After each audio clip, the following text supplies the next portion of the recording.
தாழ்த்திய திருமுழுக்கு யோவான். இயேசு கிறிஸ்துவுக்குள் பிரியமான என் சகோதர சகோதரிகளே, இந்த நிமிட நட்சத்திரக்கு இயேசுவின் நாமத்தில் நான் உங்களை அன்போடு அழைக்கிறேன்.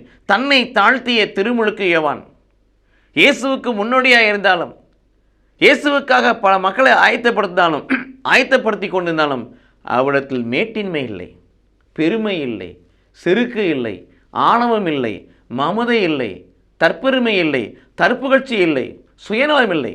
மாறாக கடவுளுக்கு முன்பதாக அவர் தம்மை தாழ்த்தக்கூடியவராயிருந்தார். கடவுள் விரும்பிய தாழ்ச்சி அவருடைய வாழ்க்கையிலே வெளிப்பட்டது.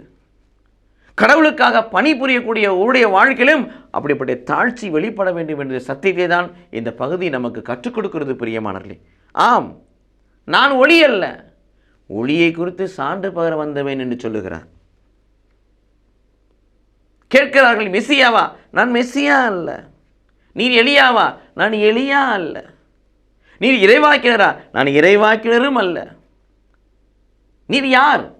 ஆண்டவரின் வழியை செம்மையாக்க வந்தவன், ஆண்டவருடைய பாதையை செம்மையாக்க வந்தவன். அதாவது நான் ஆண்டவருக்கு பணிபுரிய வந்தவன், ஆண்டவருக்கு பணிபுரியக்கூடிய ஒரு அடிமை என்பதை அங்கே அவர் சொல்வதை பார்க்கிறோம். பிரியமானவர்களே, மட்டுமல்ல, உங்களுக்கு முன்பே ஒருவர் இருக்கிறார், அவருடைய மிதியடிவாரை அவிழ்க்க நான் தகுதியற்றவன் என்று தன்னை தரை மட்டும் தாழ்த்துகிறார். பிரியமானவர்களே, இத்தகைய தாழ்ச்சி கடவுளுக்காக பணிபுரியக்கூடிய உள்ளத்திலும் வர வேண்டும்.